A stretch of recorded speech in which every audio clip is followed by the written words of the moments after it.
శ్రోతలకు కథాలహరికి స్వాగతం. ఈరోజు మీ ముందుకు తీసుకురాబోయేది ఒక కమ్మరి కథ.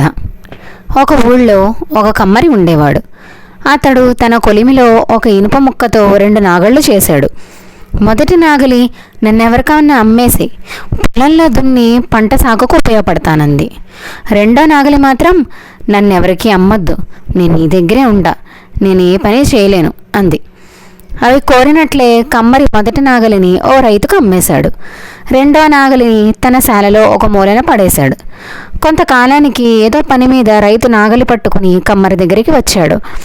ఆ నాగలి కొన్నప్పటికంటే తడతడా మెరిసిపోతోంది. కమ్మరి దగ్గర ఉన్న నాగలి మాత్రం తుప్పు పట్టి ఓ మూలన పడింది. మనిద్దరం ఒకే ఇనుప ముక్క నుంచి తయారయ్యాం. నేనేమో తుప్పుపట్టి ఇలా అధ్వానంగా ఉన్నాను, నువ్వేమో ఎంచక్కా మెరుస్తున్నావు, ఎందుకు అని అడిగింది. బదులుగా, నా యజమాని నాతో రోజు పొలం దున్ని నన్ను సానబెడతాడు, కానీ నీకు అవకాశం లేదు కాబట్టి ఎప్పటిలాగే ఉండిపోయావు.